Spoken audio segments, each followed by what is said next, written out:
Hello दोस्तों, welcome back. चलिए start करते हैं आज का अपना क्लास। आज की क्लास में हम सब जो है अम्ल, लवण और भस्म, ये जो चैप्टर है सेकेंड नंबर चैप्टर है केमिस्ट्री का, उसका ऑब्जेक्टिव क्वेश्चन देखेंगे। पिछले वीडियो में हम सब जो है देखे थे इसके फर्स्ट चैप्टर रासायनिक अभिक्रियाएं और समीकरण, उसका क्वेश्चन। तो चलिए स्टार्ट करते हैं। तो इसमें जो है आपको पहला क्वेश्चन जो है स्क्रीन पर शो कर रहा होगा। ये चैप्टर में जो है अम्ल, लवण और भस्म के बारे में पढ़ना है और उससे कुछ सीखना है। और इसका क्या है कि हम जो है कॉन्सेप्ट से, मतलब जो आंसर को ये नहीं कि याद करा देना है, इसको आंसर जो है समझाएंगे और बताएंगे कि इसका आंसर ऐसे क्यों होगा। तो लिखा गया अम्ल, अम्ल को बोलते हैं एसिड। उसके बाद इंग्लिश में जो है क्षार को बोलते हैं बेस और लवण को बोलते हैं साल्ट।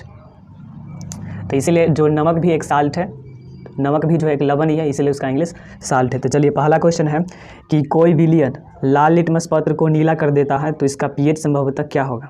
ऑप्शन 1 है, 4 है, 5 है और 10 है। तो आई होप कि आपको जो है क्या है कि ये चैप्टर आप पढ़े होंगे, कहीं ना कहीं पढ़े होंगे। तो इसका जो है आंसर, अब जो भी आंसर होगा वो तो होगा ही, आंसर होगा ही। इसमें क्या है कि अब कहा गया है कि कोई विलयन है लाल लिटमस पत्र को नीला कर देता है तो इसका पीएच क्या होगा। तो इसका तरीका ये है, पहला क्वेश्चन है से 2 क्वेश्चन पूछा जाएगा कि अम्ल क्या करता है। अम्ल, एक शब्द याद रखना है आपको, अनिल। अनिल, इस पर जो है शब्द पर ध्यान नहीं देना है। अनिल हालांकि ऐसे नहीं लिखते हैं, अनिल जो है। और एक है छलानी, एक छलानी। इसका मतलब क्या हुआ वो अभी बताते हैं। अनिल का मतलब हुआ अ से हम लेते हैं इसमें अम्ल, यानी एसिड। एसिड अम्ल हुआ। अम्ल क्या करता है कि ये जो है नीला लिटमस को, नीला को लाल कर देता है। अम्ल जो है नीला लिटमस को लाल कर देगा। और छलानी का मतलब जो है जो क्षार है, जो हमारा बेस है, जो क्षार जो बेस है वो क्या करता है कि क्षार जो है बेस, वो ला है, ला का मतलब हुआ लाल। ये लाल लिटमस पत्र को जो है ये नीला करेगा। तो ये याद रखना है, ये 2 शब्द। अनिल, अनिल क्या करेगा, अनिल में क्या है कि अम्ल जो है नीला को लाल करेगा और छलानी मतलब क्षार जो है वो लाल को नीला करेगा, वो लाल को नीला करेगा। तो कहा गया कि कोई विलयन लाल लिटमस पत्र को नीला कर देता है तो इसका पीएच क्या होगा। तो आप देखिए अब इसमें पीएच क्या हुआ, power of hydrogen, power of hydrogen होता है इसका, तो हाइड्रोजन आयन है पावर ऑफ। तो पीएच क्या होता है कि एक स्केल है जिससे जो है हम कोई भी विलयन का जो है अम्लीयता को पता करते हैं। इसका खोज जो है 1907 ईस्वी में जो है सोरेनसन नामक वैज्ञानिक किया था। तो पीएच स्केल पर जो है वो गिनती जो है 1 से लेकर 14 तक होता है। 1 से लेकर 14 तक, बीच में जो है 7 का पॉइंट होता है, ये 7, 7 के बाद ये 7 है, 7 हुआ। 7 से आगे 8, 9, 10, 11, 12, 13 और 14। तो इसमें 14 तक रहता है, पीछे में 6 होगा, ये 5 होगा, ये 4, 3, 2, 1। तो ये जो पीएच स्केल है उस पर जो 1 से लेकर 14 तक जो है गिनती रहता है। ये स्केल में क्या है कि जिसका मतलब जो उदासीन विलयन है, जो मतलब ना स्वाद में खट्टा है। अब अम्ल किसको बोलते हैं, जो स्वाद में खट्टा होता है। अम्ल जो है स्वाद में खट्टा होता है। और इसका जो जलीय विलयन करेंगे ना तो इसमें जो हाइड्रोजन आएगा, आयन देगा, यानी कोई भी फार्मूला में अगर वो हाइड्रोजन से स्टार्ट है तो वो अम्ल होता है।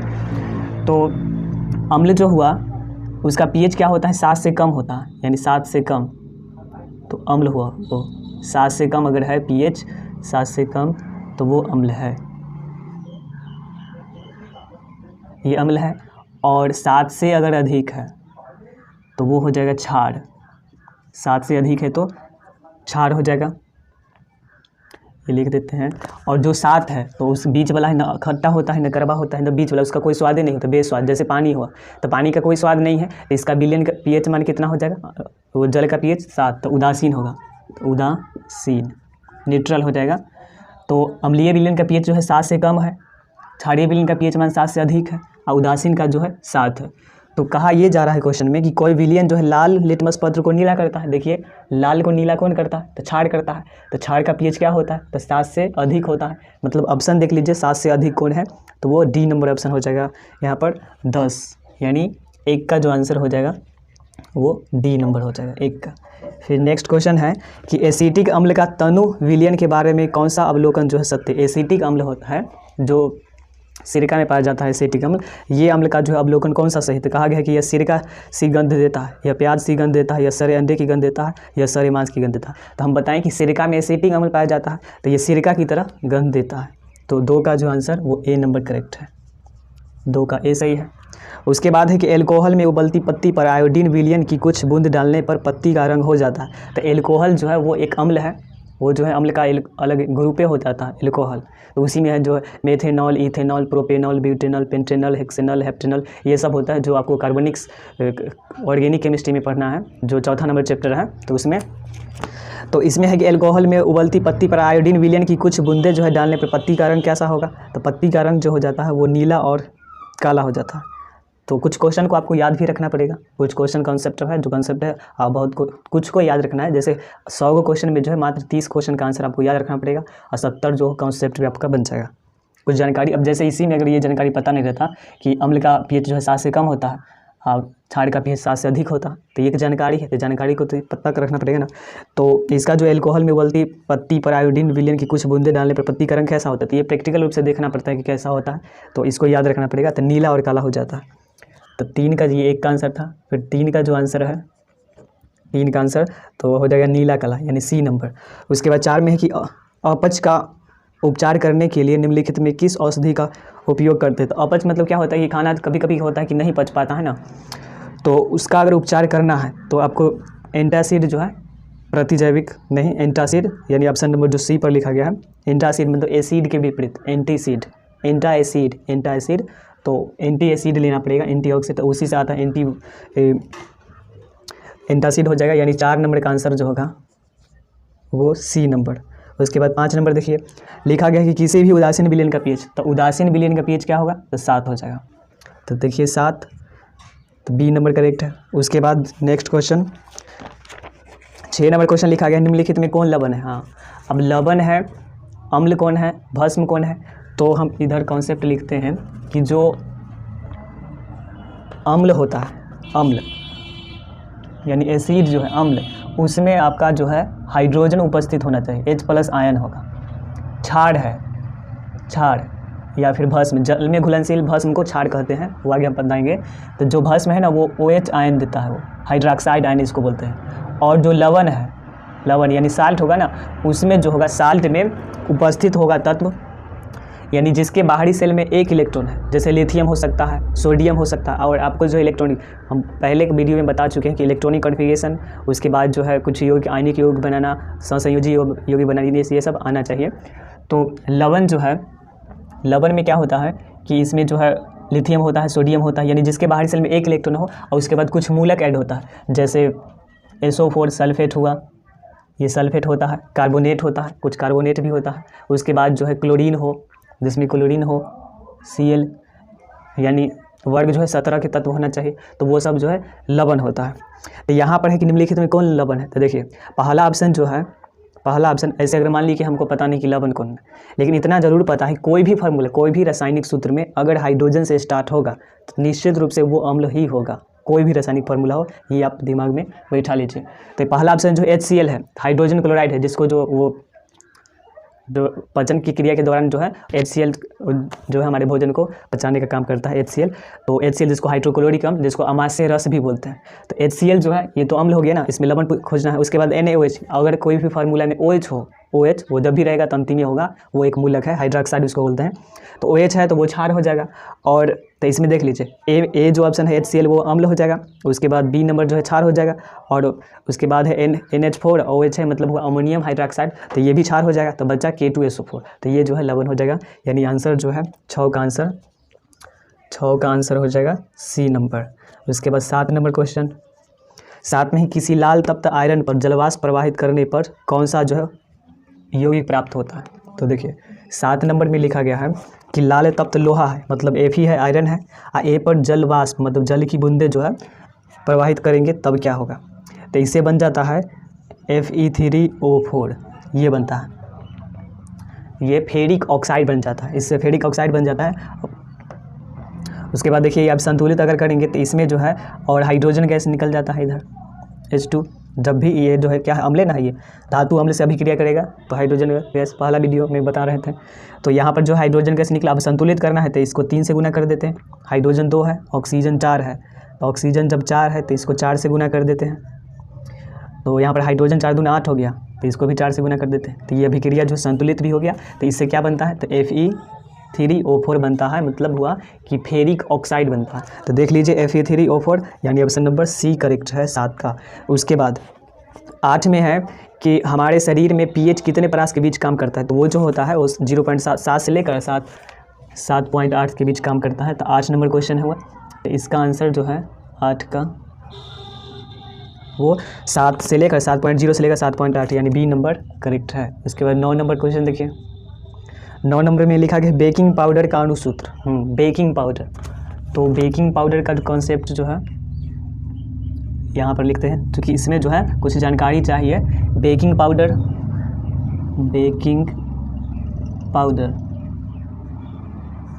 पाउडर बोलते हैं, या खाने वाला सोडा, इसी को बोलते हैं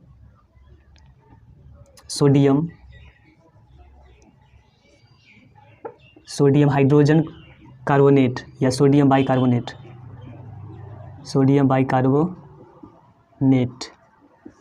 इसका सूत्र होता है, सोडियम जो है जब कुछ मूलक होता है, जो आपको स्क्रीन पर शो कर रहा होगा, इसको आप याद रख लीजिएगा, इसका वैलेंसी भी होता है। तो सोडियम जो है बाइकार्बोनेट, मतलब HCO3, जैसे CO3 है ना, ये कार्बोनेट है, इसका वैलेंसी 2 होता है। अब अगर CO3 सोडियम से अभिक्रिया करेगा तो उससे बनता है Na, इसके पास 2 वैलेंसी, तो ये यहाँ आएगा, और सोडियम के पास 1 है, तो CO3, तो 1 तो लिखते नहीं है यहाँ। तो Na2CO3 ये जो है सोडियम कार्बोनेट हुआ, तो सोडियम कार्बोनेट होता है धोवन सोडा, ये धोवन सोडा है। और इसी में जब H हो लग जाता है तो इसको बोलते हैं हाइड्रोजन कार्बोनेट या बाइकार्बोनेट, इसको बोलते हैं। ये एक मूलक होता है, इसका वैलेंसी जो है 1 हो जाता है। तो यहाँ पर इसका भी 1 है, इसका भी 1 है, तो क्या हो जाएगा, NaHCO3 हो जाएगा ये। तो बेकिंग सोडा या खाने वाला सोडा या सोडियम बाइकार्बोनेट का सूत्र ये हुआ। उसके बाद होता है एक, ये तो हुआ बेकिंग सोडा। उसके बाद होता है खाने वाला सोडा हो गया। उसके बाद है कि धोवन सोडा, वॉशिंग पाउडर बोलते हैं धोवन सोडा,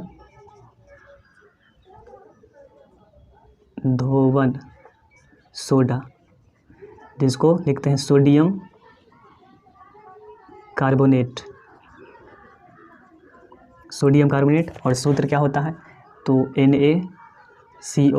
Na2CO3 होता है ये। तो लिखा गया है कि बेकिंग पाउडर का अणुसूत्र देख लीजिए।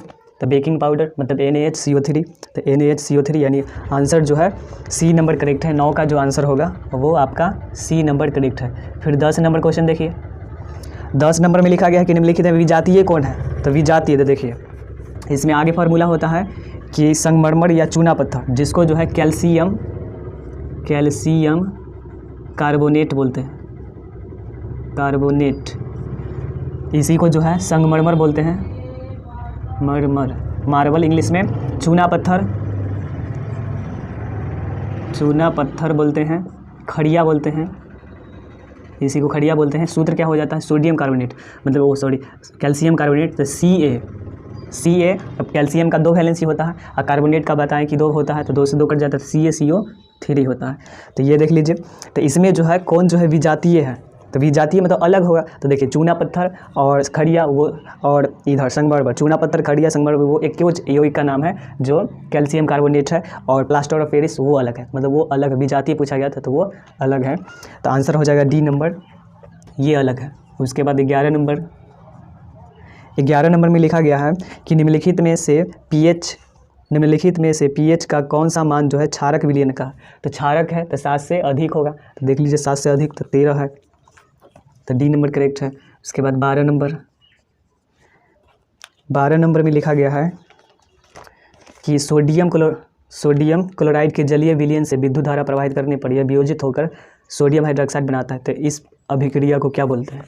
तो 12 में देखिए क्या है, सोडियम है, यहाँ पर सोडियम क्लोराइड है, मतलब NaCl है। इसको जो है जल में घोल देना है और क्या करना है, विद्युत धारा देना है, करंट देना है। तो धारा देंगे तब ये क्या बनाता है, सोडियम हाइड्रोक्साइड बनाता है। तो ये बनाया NaOH, सोडियम हाइड्रोक्साइड है। मतलब क्या होगा, तो ये जो है क्या हुआ, सोडियम हाइड्रोक्साइड जिसमें भी रहेगा वो क्षार है, तो ये क्षार हो गया। H2O, ये जो जल भी है ना, वो जो है एक अम्ल का काम करता है, लेकिन ऊपर pH 7 होता है, जिसके कारण वो खट्टा नहीं होता है। और जो क्षार होगा वो स्वाद में कड़वा हो, एकदम कड़वा लगेगा। तो ये बना। उसके बाद यहाँ पर देखिए बचा इधर से हाइड्रोजन, और यहाँ पर देखिए ये जो है लवण है, जल है, तो लवण और जल अभिक्रिया कर, लवण और जल बनाने का काम करता है ये क्षार और अम्ल। जब अम्ल और भस्म जो अभिक्रिया करता है तो लवण और जल बनता है। अम्ल और भस्म अभिक्रिया करेंगे तो लवण और जल बनता है। ये इसको न्यूट्रलाइजेशन रिएक्शन कहा जाता है, उदासीनीकरण अभिक्रिया कहते हैं इसको। तो इसमें पूछा जा रहा है कि कौन सा, मतलब इस प्रक्रिया को क्या कहते हैं, मतलब ये जो अभिक्रिया हुआ है कौन अभिक्रिया। तो ऑप्शन डी में है कि संयोजन। तो संयोजन का मतलब क्या होता है? संयोजन का मतलब बहुत सारा चीज़ को मिलना, मतलब खिचड़ी, बहुत सारा चीज़ को जो है एक ही मिला, मतलब बहुत सारा चीज़ मिलाते हैं, उसमें दाल मिलाते हैं, चावल मिलाते हैं, पानी वगैरह, ये सब जो हल्दी और जो है बहुत सारा चीज़, आटा वगैरह कुछ मिला दिया जाता है, सब्जी वगैरह भी मिला दिया जाता है और उसको खिचड़ी बोलते हैं। तो संयोजन में क्या होता है? वो खिचड़ी होता है। तो ये में तो संयोजन नहीं हुआ। वियोजन मतलब बड़ा अणु टूट के मतलब बिखरना नहीं है। तो उसके बाद क्लोर अभिक्रिया है, क्लोर क्षार अभिक्रिया। तो ये जो है क्लोर क्षार अभिक्रिया, क्योंकि इसे क्षार बना है। तो 12 का जो आंसर हो जाएगा ए नंबर, इसका आंसर ए होगा। फिर 13 नंबर है। 13 नंबर है कि निम्नलिखित अम्लों में से कौन जो है प्रबल है, मतलब सबसे अधिक प्रबल कौन होगा? तो सल्फ्यूरिक अम्ल जो है वो सबसे अधिक प्रबल है, ये याद रखिएगा। H2SO4 सल्फ्यूरिक अम्ल, इसको अम्लराज भी बोलते हैं। सी नंबर 13 का आंसर हो जाएगा। उसके बाद है कि कौन जो है क्षारक नहीं है? क्षारक नहीं, बताइए। OH जिसमें है वो क्षारक होगा। तो OH जो है KOH है, पोटेशियम हाइड्रोक्साइड हुआ। उसके बाद NaCl तो लवण हो जाएगा। उसके बाद AlO3 हॉल थ्राइस है, तो ये भी क्षारक हो गया। Aluminium hydroxide. उसके बाद जिंक ऑक्साइड, तो जिंक ऑक्साइड जो है वो क्षार भी है और ये द्विधर्मी ऑक्साइड दर्शाता है, वो क्षार की तरह भी गुण रखता है, अम्ल की तरह भी रखता है। तो पूछा गया कि कौन क्षार नहीं है? तो जिंक ऑक्साइड में जो है, और जो जिंक ऑक्साइड है, जिंक ऑक्साइड कुछ ऐसा होता है जिसमें, ये जो हम बताएं ये तो तरीका हुआ कि हाँ याद, मतलब ये कॉन्सेप्ट है कि यही है, मतलब एक तरीका। लेकिन जिंक ऑक्साइड क्या है कि भले ही इसमें मतलब न H है, मतलब ना हाइड्रोजन है, तब पर भी अम्ल है ये, और ना ही इसमें क्षार है, मतलब OH है तब पर भी क्षार, मतलब ये दोनों काम करता है। ये अम्लीय गुण भी दर्शाता है, क्षारीय, इसलिए इसको द्विधर्मी ऑक्साइड कहते हैं, जिंक ऑक्साइड को, ये याद रखिएगा, ये द्विधर्मी ऑक्साइड है। तो जिंक ऑक्साइड जो है द्विधर्मी है, वो क्षार भी दर्शाता है, अम्ल भी दर्शाता है। तो NaCl जो है यहाँ पर क्षार नहीं है, यानी 14 का आंसर, 14 का जो आंसर होगा वो ऑप्शन नंबर NaCl होगा, यानी बी नंबर करेक्ट है। उसके बाद 15 में है कि निम्नलिखित क्षारकों में सबसे प्रबल कौन है? यानी इसमें सब में जो होगा OH होगा, लेकिन प्रबल कौन है? तो इसमें देखिएगा, हम पिछले वीडियो में लिखाए थे कनक, मांगे, Lg, फिर लेड है, कॉपर है, सिल्वर गोल्ड। तो उसमें बताइए कि सबसे ऊपर कौन है? तो सबसे ऊपर तो पोटेशियम होता है, लेकिन ऑप्शन में कहीं पोटेशियम नहीं है, मतलब पोटेशियम वाला कोई हाइड्रोक्साइड नहीं है। तो पोटेशियम से नीचे क्या है? तो K9 का मतलब होता है सोडियम, तो सोडियम हो जाएगा। तो उसमें से देखना, वो जो पीरियोडिक वो टेबल है ना, वो बहुत काम का चीज़ है, उसी के आधार पर बहुत सारा क्वेश्चन आपका डील हो जाएगा। तो यहाँ पर NaOH होगा, सोडियम हाइड्रोक्साइड हो जाएगा। 15 का आंसर जो है सोडियम हाइड्रोक्साइड, यानी बी नंबर करेक्ट है। फिर 16 में देखिए, 16 में लिखा गया है कि लिटमस विलयन जो बैंगनी रंग का रंजक होता है, यदि किसी पदार्थ का, यह किस पदार्थ का जो है बना होता है?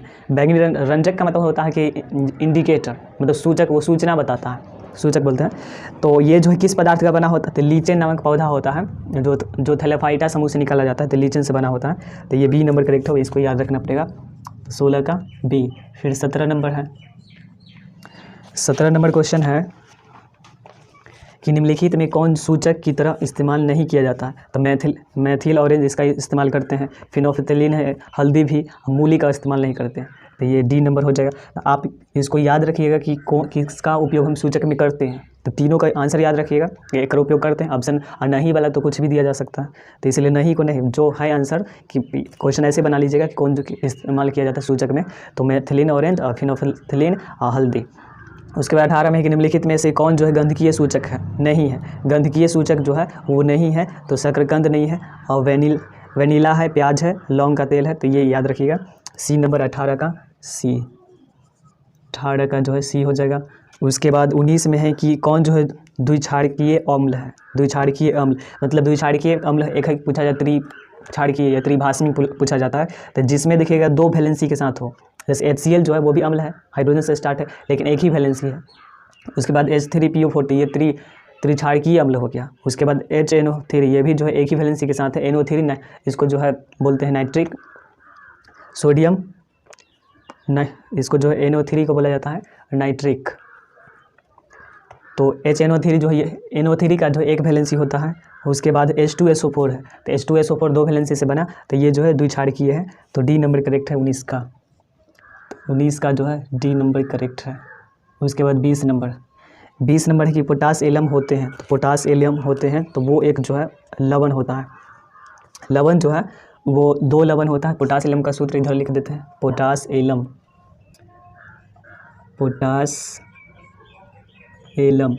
जिसको फिटकरी बोलते हैं, तो इसका जो सूत्र होता है वो होता है K2SO4 dot Al2SO4 whole 3 dot 12H2, यानी पोटेशियम सल्फेट और एल्यूमिनियम सल्फेट और 12H2 मतलब हाइड्रोक्साइड है, तो ये होता है। तो एहो अम्ल है, मतलब ये भी लवण है, ये भी लवण है, तो द्विक लवण है। तो जो पोटास एलम हुआ फिटकरी वो द्विक लवण है। 20 का जो आंसर हो जाएगा 20 का डी, 20 का आंसर डी।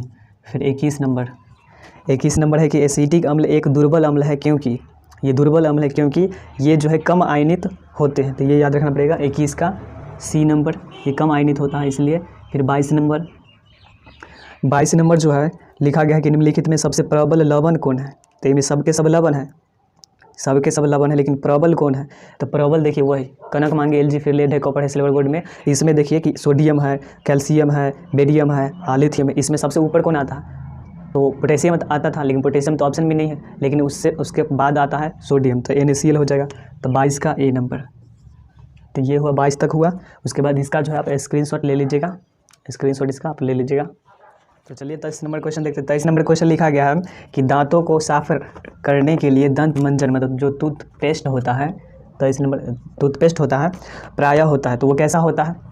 तो दांत अगर साफ़ करना है तो उसका मतलब क्या किया जाता है कि जैसे pH जो है, अब एक क्वेश्चन इसी में आएगा कि उसका दांत का क्षय कब होने लगता है, तो उसका pH जब घट जाता है मतलब 7 से कम नहीं लगता है तो उसका दांत का क्षय हो जाता है। तो 7 से कम आना है, जैसे किसी भी चीज़ को जो है खट्टा ना होने देना है, तो उसमें क्या करेंगे कि क्षार को मिलाएंगे तो वो जो है खट्टा जल्दी नहीं होगा। तो यहाँ पर दांत को साफ़ करने के लिए जो है क्या करते हैं, दंतमंजन का प्रयोग जो करते हैं, तो उसमें वो कैसा होता है, तो वो क्षारीय होता है, ये क्षारीय होगा, यानी तो इसका आंसर जो है ए नंबर। फिर 24 नंबर क्वेश्चन देखिए, शुद्ध जल का pH, तो शुद्ध जल का pH 7 होता है, option number B number correct है। उसके बाद 25 नंबर कि जब CO2 गैस जो है, कार्बन डाइऑक्साइड जो है गैस जो है को पानी में घोला जाता है तो विलयन का pH क्या हो जाता है। तो CO2 गैस को जब पानी में घोलेंगे तो उसका pH क्या हो जाता है, ये पूछा गया। तो CO2 गैस है, एक हम जल में घोलते हैं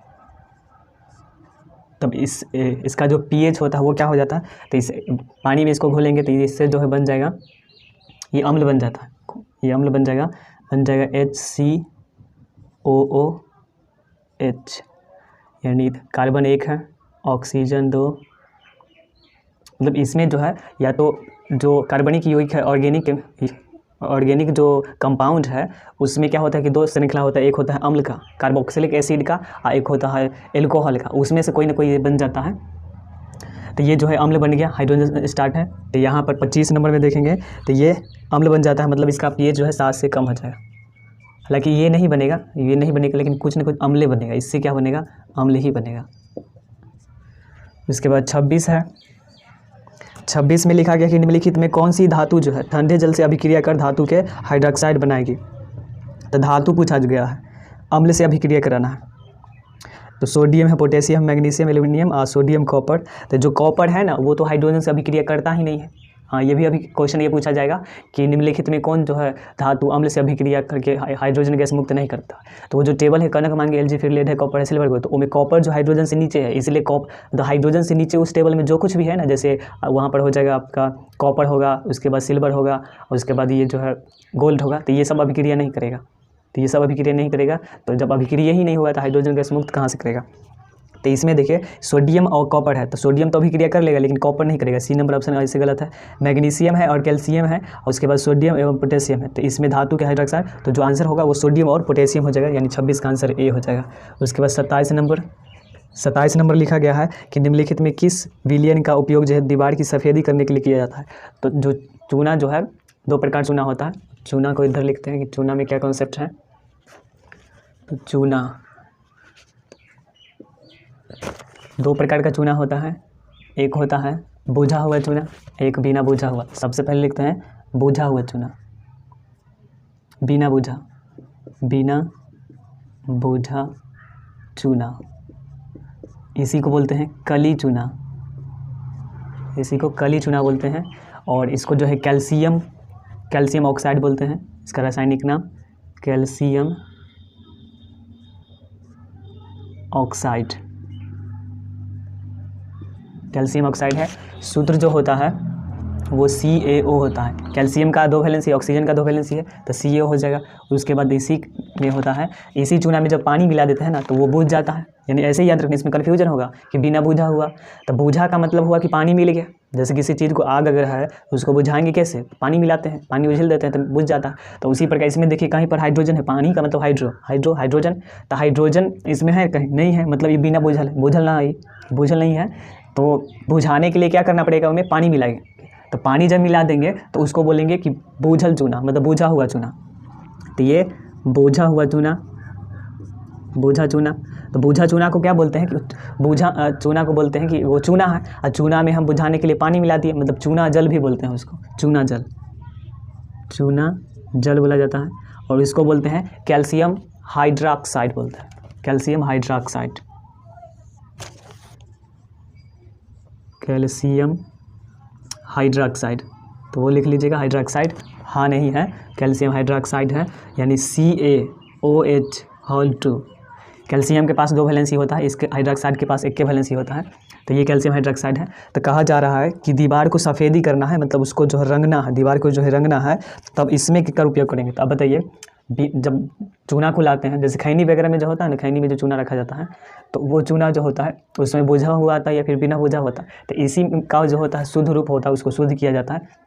तो उसमें समय समय पर पानी डालना पड़ता है, समय समय पर, तो वो जो है बुझा हुआ चूना होता है।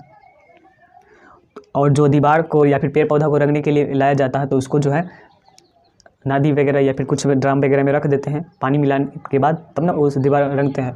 तो जो चूना हुआ तो वो बुझा हुआ चूना हुआ। बुझा हुआ चूना का प्रयोग जो है दीवार को सफ़ेदी करने में करते हैं। तो देख लीजिए बुझा हुआ चूना, तो NaOH2 यानी option number B number correct है। उसके बाद 28 नंबर है कि निम्नलिखित में कौन जो है बुझा हुआ चूना है। तो बताइए बुझा हुआ चूना, बुझा मतलब बुझ तब ना जाएगा जब पानी मिला देंगे, तब देखिए पानी, चूना का सूत्र तो यही दोनों है, कैल्शियम ऑक्साइड और कैल्शियम हाइड्रोक्साइड। तो के में हाइड्रोजन किस में है, तो इसमें है, तो CaOH2। तो ऐसे याद रखिएगा, नहीं तो कन्फ्यूजन में पड़ जाइएगा। फिर 28 में हो जाएगा आंसर क्या, बुझा हुआ चूना, पानी मिल गया है, तो B नंबर। उसके बाद 29 में है कि लवण जो Na2CO3 है, तो Na2CO3 क्या हो गया, सोडियम कार्बोनेट है, मतलब धोबन सोडा हो गया, तो वाशिंग सोडा हो गया। का जलीय विलयन क्या होता है, तो इसका जो ये क्षारीय होता है, ये जो हुआ ये क्षारीय होता है, ये धोबन सोडा जो है क्षारीय होता है। तो इसका जलीय विलयन क्या होगा, लिख देते हैं क्षार, ये क्षारीय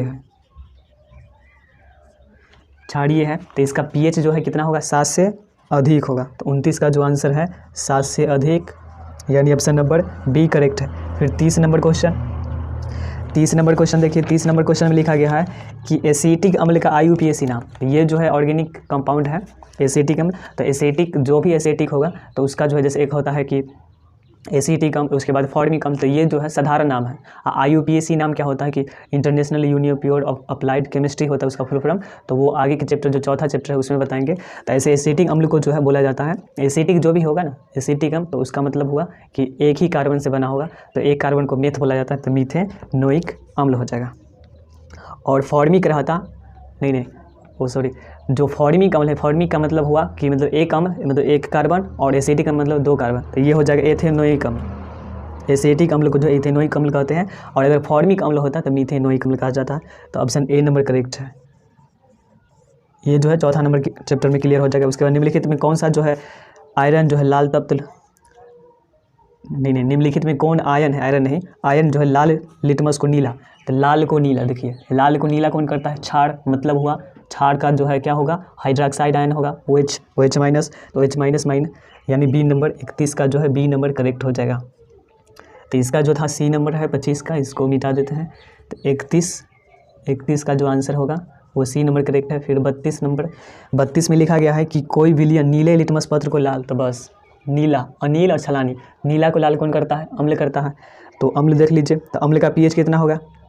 नीले लिटमस पत्र को लाल करता है, तो नीला को लाल करता है, तो इसका पीएच जो है क्या होगा? 7 से कम होगा, अम्ल है तो 7 से कम वाला देख लीजिए, तो 5 है। ए नंबर करेक्ट है। 32 का आंसर जो होगा ए नंबर। उसके बाद 33 नंबर में लिखा गया है कि ऑक्सैलिक अम्ल जो है उसका प्राकृतिक स्रोत निम्नलिखित में कौन है? तो ये कुछ पूछा जाता है, कुछ मतलब वो प्राकृतिक स्रोत की इसमें जैसे इमली में क्या है, उसके बाद इमली में, दही में, उसके बाद जो है और भी बहुत सारा पूछा जाता है कि शरीर में क्या है, तो HCl अम्ल है। उसके बाद है अमाशय रस में पूछा जाता है उसको, तो ऑक्सैलिक अम्ल जो है टमाटर में है, बी नंबर। उसके बाद 34 में लिखा गया कि एक छात्र जांच प्रश्नावली में लिए गए सोडियम बाइकार्बोनेट के तनु विलयन में सार्वभौमिक सूचक की कुछ बूंद मिलाता है तो निम्नलिखित में कौन सा रंग देता है? तो सोडियम बाइकार्बोनेट के तनु विलयन में कोई सार्वभौमिक सूचक मिलाया जाता है, तब बताया जा रहा है कि वो जो है कौन सा रंग देगा? तो नीला। जो देखिए सोडियम बाइकार्बोनेट है इसमें मिलाया जाएगा तो नीला देगा, वो क्षार बन जाता है, तो नीला हो जाएगा, यानी आंसर जो होगा ए नंबर करेक्ट है। उसके बाद 35 नंबर है कि एक जांच प्रश्नावली में लिए गए विलयन में एक लोहे की कील को डुबाया जाता है। आधे घंटे बाद यह देखा गया कि विलयन का रंग जो है परिवर्तित हो चुका है, तो उसमें जो है वो प्रश्नावली में कौन था?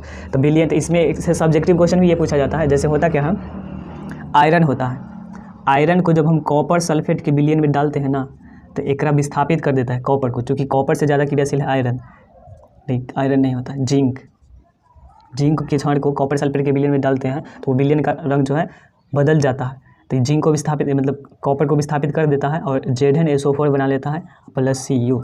तो इसमें जो है कहा गया था कि एक जांच प्रश्नावली में दिए गए विलयन में एक लोहे की कील को डुबाया जाता है, वो लोहा है, जिंक नहीं है। ऐसा ही अभिक्रिया लोहा पर भी होगा, तो Fe हो जाएगा और यहाँ पर Fe हो जाएगा, तो डुबाया जाता है, तो उस विलयन का जो रंग है ना आधे घंटे बाद वो बदल जाता है। तो बताया जा रहा है कि विलयन में कौन मतलब उस पात्र में, उस प्रश्नावली में कौन सा विलयन होगा, तो वो कॉपर सल्फेट हो जाएगा, यानी आंसर बी। उसके बाद 36 नंबर क्वेश्चन लिखा गया है, 36 नंबर की प्लास्टर ऑफ पेरिस का रासायनिक सूत्र क्या होता है? तो प्लास्टर ऑफ पेरिस का रासायनिक सूत्र जो है, पहले जिप्सम क्या होता है, तो जिप्सम का रासायनिक सूत्र CaSO4.2H2 होता है। जिप्सम का जो है इसी जिप्सम को जो है जब हम 100 डिग्री सेल्सियस यानी 373 केल्विन ताप पर गर्म करते हैं ना, तो प्लास्टर ऑफ पेरिस का निर्माण होता है। CaSO4.2H2 होता है जिप्सम का। प्लास्टर ऑफ पेरिस POP का जो है होता है इसी CaSO4.12H2O। तो इसको पढ़ते हैं कैल्शियम सल्फेट, अर्ध हाइड्रेट या हेमी हाइड्रेट पढ़ा जाता है। प्लास्टर ऑफ पेरिस का रासायनिक नाम अगर पूछा जाए तो हो जाएगा, तो कैल्शियम सल्फेट ½ H2O हो जाएगा, यानी आंसर 36 का जो है वो बी नंबर करेक्ट है। उसके बाद 37 नंबर देखिए, 37 में लिखा गया है लिटमस विलयन जब ना तो अम्लीय होता है और ना ही क्षारीय होता है तो यह किस रंग का होता है? तो लिटमस जो है जब न क्षारीय और ना ही अम्लीय होता है ना, तो वो बैंगनी कलर का होता है। अब बैंगनी कलर का होता है जब उस पर अम्ल मिलाते हैं तो नीला को लाल कर देता है, लाल को नीला, तो ये उसका वास्तविक कलर जो है बैंगनी होता है। तो 37 का आंसर जो है सी नंबर हो जाएगा। फिर 38 नंबर में लिखा गया है कि कुछ ऐसे पदार्थ होते हैं जिनकी गंध जो है अम्लीय या क्षारीय माध्यम में बदल जाती है, तो इन्हें कहते हैं, तो इन्हें जो है गंधीय सूचक कहते हैं, इन्हें गंधीय सूचक कहा जाता है। तो 39 का जो आंसर होगा गंधीय सूचक बी नंबर, इसको याद रख लीजिएगा। उसके बाद 40 में है लिखा हुआ,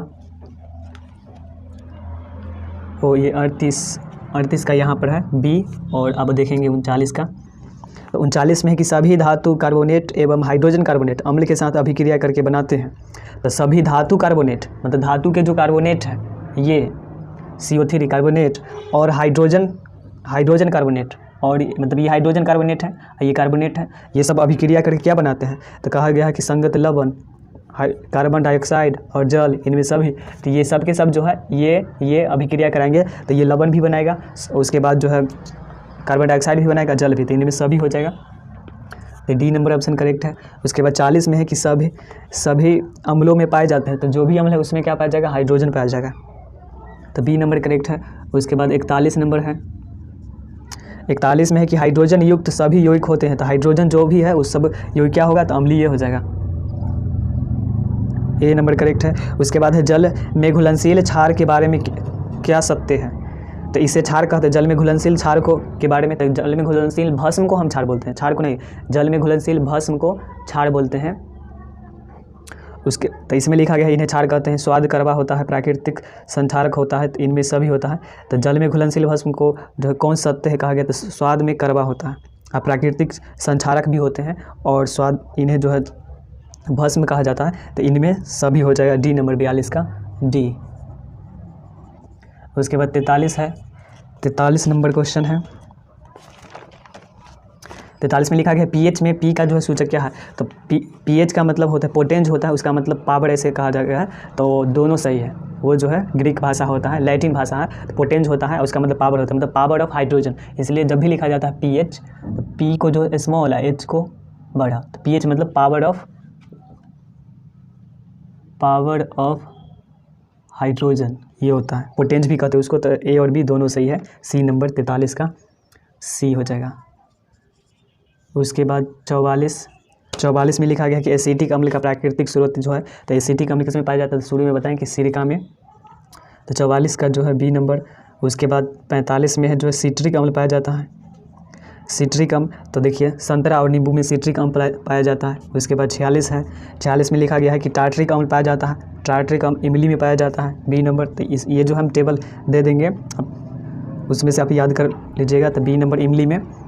उसके बाद है लैक्टिक अम्ल पाया जाता है। तो लैक्टिक अम्ल जो है दही में पाया जाता है, दही में पाया जाता है लैक्टिक अम्ल। तो 47 का जो है आंसर आप लिख लीजिएगा, दही में पाया जाता है लैक्टिक अम्ल, ए नंबर। फिर है चींटी के डंक और नेटल के डंक में कौन सा अम्ल पाया जाता है? तो कोई भी डंक हो, किसी का भी डंक हो, तो वो जो पाया जाएगा वो फॉर्मिक अम्ल। और फॉर्मिक अम्ल को ही जो है मेथेनोइक अम्ल कहा जाता है। फॉर्मिक अम्ल को मेथेनोइक अम्ल कहते हैं। तो यानी डी नंबर सही हो जाएगा, 48 का डी। तो 48 का डी हो जाएगा। उसके बाद दांत का क्षय कब प्रारंभ हो जाता है? तो दांत का क्षय जो प्रारंभ हो जाता है जब उसका पीएच 7 से घटने लगता है। मतलब हुआ कि मुंह का पीएच 5.5 से कम होने लगता है, यानी बी नंबर 49 का जो है बी नंबर करेक्ट है। आप इसका स्क्रीनशॉट ले सकते हैं। उसके बाद 50 नंबर क्वेश्चन देखिए। 50 नंबर क्वेश्चन लिखा गया है कि हमारे पेट यानी उदर, पेट को उदर बोलते हैं, उदर गुहा से कौन सा जो अम्ल उत्पन्न होता है? तो कौन सा अम्ल? हाइड्रोक्लोरिक अम्ल, HCl होता है। तो सी नंबर करेक्ट है। उसके बाद 51 में लिखा गया है कि हाइड्रोक्लोरिक अम्ल एवं सोडियम हाइड्रोक्साइड के विलयन की अभिक्रिया से उत्पन्न लवण को क्या कहते हैं? तो देखिए हाइड्रोक्लोरिक अम्ल है यानी HCl है, और उसके बाद है सोडियम हाइड्रोक्साइड NaOH है। इसको अभिक्रिया करेंगे तो ये अम्ल है, भस्म अभिक्रिया करके लवण और जल बनेगा। लवण में NaCl बनाएगा और जल तो जल रहा है, तो इसे क्या बना? तो सोडियम क्लोराइड यानी नमक बना। तो इसमें देख लीजिए सोडियम क्लोराइड बी नंबर सही है 51 का। फिर 52 है, 52 नंबर में लिखा गया कि धोने का सोडा। तो बस बताए थे कपड़ा धोना है, धोबन सोडा Na2CO3। तो कपड़ा धोने के लिए 10 लीटर पानी की आवश्यकता होती है। तो 10 लीटर हमेशा याद रखिएगा। केवल सूत्र पूछा जाएगा तो अगर ऑप्शन में इतना ही है तब तो ठीक है, लेकिन अगर हाइड्रोजन को भी दर्शा रहा है, हाइड्रोजन के अणु को भी दर्शा रहा है, हाइड्रोक्साइड के अणु को, तब तो वो लिखना पड़ेगा, मतलब जल के अणु को। तो 10H2 होता है। उसके बाद बेकिंग सोडा का रासायनिक नाम। तो बेकिंग सोडा का रासायनिक नाम सोडियम बाइकार्बोनेट NaHCO3 होता है। तो देख लीजिए ये सब का आंसर आप बना सकते हैं खुद से। पोटेशियम नाइट्रेट है। तो 54 में है, 54 का लिखते हैं। ऑप्शन देख लीजिएगा कौन है। बेकिंग सोडा का जो है हो जाएगा सोडियम हाइड्रोजन कार्बोनेट या सोडियम बाइकार्बोनेट होता है। हाइड्रोजन कार्बोनेट भी लिख सकते हैं या बाइकार्बोनेट। तो जो है बी नंबर हो जाएगा 53 का। 54 का है पोटेशियम नाइट्रेट है। तो पोटेशियम है मतलब KNO3 यानी KNO3 होगा, यानी आंसर इसका जो है 54 का वो सी नंबर नाइट्रेट बोलते हैं CO3। इसका भी एक वैलेंसी होता है। फिर 55 है कि जल की अस्थायी कठोरता को हटाने के लिए किसका उपयोग करते हैं? तो अस्थायी कठोरता को दूर करने के लिए जो है उपयोग हम करते हैं धोने वाला सोडा यानी सोडियम बाइकार्बोनेट NaHCO3 का प्रयोग करते हैं। तो धोने का सोडा हो जाएगा 55 का आंसर बी। फिर 56 है, 56 में लिखा गया कि सोडा अम्ल यानी अग्निशामक में जो है सोडा अम्ल अग्निशामक में किसका उपयोग किया जाता है? तो अग्निशामक में भी यही बेकिंग सोडा या खाने वाला सोडा का प्रयोग करते हैं। 56 का आंसर जो है इसको याद रखना पड़ेगा। उसके बाद 57 नंबर क्वेश्चन है। 57 क्वेश्चन है, कुछ ही क्वेश्चन बचा हुआ है। टोटल जो है 68 क्वेश्चन है।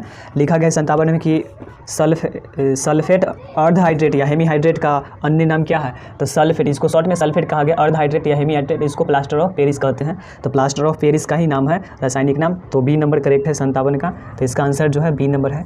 फिर 58 नंबर क्वेश्चन लिखा गया है। 58 है कि जिप्सम का, देख लीजिए जिप्सम का CaSO4.2H2 है, प्लास्टर ऑफ पेरिस में हाफ H2 है। तो ये हमेशा याद रखिएगा। तो CaSO4.2H2 है, यानी बी नंबर करेक्ट है। उसके बाद जो है 59 में लिखा गया फॉर्मिक अम्ल। तो फॉर्मिक अम्ल जो है मीथेनोइक अम्ल, जो चींटी किसी भी का डंक रहे, वो नेटल का डंक हो, चींटी का डंक हो, इसमें जो है पाया जाता है फॉर्मिक अम्ल। तो फॉर्मिक अम्ल का जो है IUPAC नाम मीथेनोइक अम्ल होता है, ए नंबर। उसके बाद जो है 60 नंबर देखिए, 60 नंबर में लिखा गया है कि अम्ल का pH क्या होता है। तो अम्ल का pH 7 से कम होता है। तो 7 से कम, ए नंबर करेक्ट है। फिर देखना है 61 नंबर में लिखा गया है कि निम्नलिखित में कौन गैस जो है चूने के पानी को दूधिया कर देता है। तो चूने के पानी को जो है दूधिया कर देता है, तो वो कार्बन डाइऑक्साइड, यानी सी नंबर करेक्ट है। इसको याद रखना पड़ेगा। उसके बाद 62 नंबर क्वेश्चन है कि निम्न में कौन जो है भस्म नहीं है। भस्म नहीं है, तो देखिए भस्म कौन नहीं है। तो भस्म नहीं है तो पहला है कैल्शियम ऑक्साइड, उसके बाद जो है NaCl है, उसके बाद NaOH है। तो देखिए भस्म जो है सी नंबर तो पूरा करेक्ट है कि वो भस्म है। उसके बाद है कि Na2CO3 और NaCl। तो NaCl जो है लवण है, और वो कैल्शियम ऑक्साइड जो हुआ वो धातु, कैल्शियम जो है धातु है। तो होता क्या है, इधर एक और कॉन्सेप्ट है कि जो धातु है, धातु का जो ऑक्साइड होगा, धातु का ऑक्साइड, वो धातु चैप्टर में आपको पढ़ने को मिलेगा। एक इसका अगर कोई भी धातु ऑक्सीजन से अभिक्रिया करेगा ना, तो वो भस्म हो जाएगा, भास्मिक हो जाएगा, भास्मिक, ये क्षारीय। धातु का अगर ऑक्साइड रहता तो वो जो है अम्लीय हो जाता, अम्लीय ऑक्साइड है ये, ऑक्सीजन से अभिक्रिया करेगा तो ऑक्साइड। तो धातु के ऑक्साइड भास्मिक होते हैं, धातु के ऑक्साइड भास्मिक होते हैं। तो कैल्शियम क्या है, धातु है, एक ऑक्साइड क्या होगा, भास्मिक होगा, मतलब क्षारीय होगा। तो ए नंबर तो क्षारीय है। NaCl जो है वो तो लवण है, तो ये आंसर हो जाएगा। उसके बाद देखिए और कार्बोनेट सोडियम Na2CO3 वो भी जो है, तो यानी आंसर हो जाएगा बी नंबर। इसके बाद 63 है। 63 में लिखा गया है कि सिरका में कौन सा अम्ल पाया जाता है। तो देख लीजिए सिरका में एसिटिक अम्ल पाया जाता है, डी नंबर, बी। उसके बाद 64 नंबर लिखा गया है कि 64 है कि अम्ल और क्षार आपस में अभिक्रिया करके क्या बनाते हैं। तो अम्ल और क्षार आपस में अभिक्रिया करके लवण और जल बनाते हैं। तो लवण और जल हो जाएगा, लेकिन जल नहीं है तो लवण चलेगा। आंसर सी नंबर 64 का। 65 का देखिए, 65 में लिखा गया है कि अम्ल वर्षा का pH तो 5.6 से कम होता है, तो ये याद रखना पड़ेगा, बी नंबर। फिर 66 है। 66 में लिखा गया है कि निम्नलिखित में कौन जो है प्राकृतिक सूचक है। तो प्राकृतिक मतलब नेचुरल जो है इंडिकेटर, तो वो हल्दी है, और सब जो है कृत्रिम है, बनावटी है, प्रयोगशाला में उसको बनाया गया है। तो ए नंबर हो जाएगा 66 का आंसर। उसके बाद क्वेश्चन है 67 में, निम्नलिखित में जो है कौन क्षारीय ऑक्साइड है। तो हम क्या बताएं, धातु के ऑक्साइड क्या होते हैं, भास्मिक मतलब क्षारीय होता है, क्षारीय। तो देखिए धातु कौन कौन है। तो सल्फर तो धातु नहीं है, सल्फर अधातु है। नाइट्रोजन अधातु है, फास्फोरस अधातु है। तो सोडियम जो है वो धातु है। तो Na2O मतलब सोडियम ऑक्साइड हो जाएगा, डी नंबर 67 का, डी। तो 67 का आंसर जो है डी नंबर हो जाएगा। उसके बाद जो है बेकिंग पाउडर का मिश्रण है। तो देख लीजिए बेकिंग पाउडर बनता किस चीज़ से है। तो बेकिंग पाउडर बनता है, baking powder NaOH2 Na2 tartaric अम्ल, बेकिंग पाउडर मिश्रण है। तो NaHCO3 एवं एसिटिक अम्ल का। उसके बाद लिखा गया Na2CO3 एवं कैल्शियम ऑक्साइड का बेकिंग पाउडर है। बेकिंग पाउडर में तो धोबन सोडा। तो ये जो है मिश्रण है, तो ये हो जाएगा आंसर। तो इसमें देखिए कि कहीं पर जो है सोडियम नहीं है, मतलब सोडियम, कैल्शियम नहीं, तो कैल्शियम वाला ऑप्शन नहीं होगा। उसके बाद एसिटिक अम्ल, टार्टरिक अम्ल हो जाएगा। लिखा गया है कि NaHCO3 एवं टार्टरिक अम्ल, टार्टरिक अम्ल भी मिला दिया जाता है उसमें। तो इसमें जो है A, B, C, D number हो जाएगा इसका आंसर। 68 का डी नंबर हो जाएगा आंसर। तो इस तरीके से आज जो है 1 से लेकर टोटल 68 क्वेश्चन देखें। तो ये चैप्टर हमारा जो अम्ल लवण भस्म है ये ख़त्म हो गया है। आशा करते हैं कि आपको समझ में आया होगा। तो इसी तरीके से बने रहिए, और अगले वीडियो में नेक्स्ट चैप्टर का आएगा। तो ऐसे 4-5 चैप्टर है, इसमें 5 चैप्टर है, तो उसमें ख़त्म हो जाएगा। तो तब तक के लिए जय हिंद, आपका दिन शुभ हो।